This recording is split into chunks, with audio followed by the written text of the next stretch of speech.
இதயம் சுருங்கியவராக அங்கே கவனிக்கணும். இதயம் சுருங்கியவராக அப்படி செய்யணும்.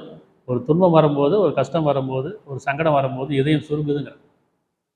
அதே சந்தோஷம் வரும்போது, மகிழ்ச்சி வரும்போது, நிம்மதி வரும்போது என்ன செய்ய இதயம் விரியுது இல்லையா?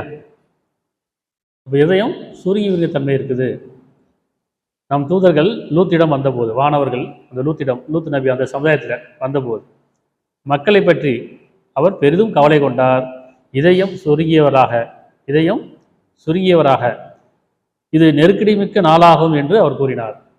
அந்த நெருக்கடியான நேரம் இல்லையா, பதட்டமான நேரம், பயம் வந்துருச்சு, கவலை வந்துருச்சு, இதயம் சுருங்குது. எல்லாத்துக்கும் வருது தானே, நமக்கு அப்படி தானே. ஒரு கவலை வரும்போது சொல்லலாம், இதயம் படபடக்குதுப்பா, ஒரே இறுக்கமாக இருக்குது இல்லையா, மூச்சு விட கூட முடியல, சுருங்கி போச்சு.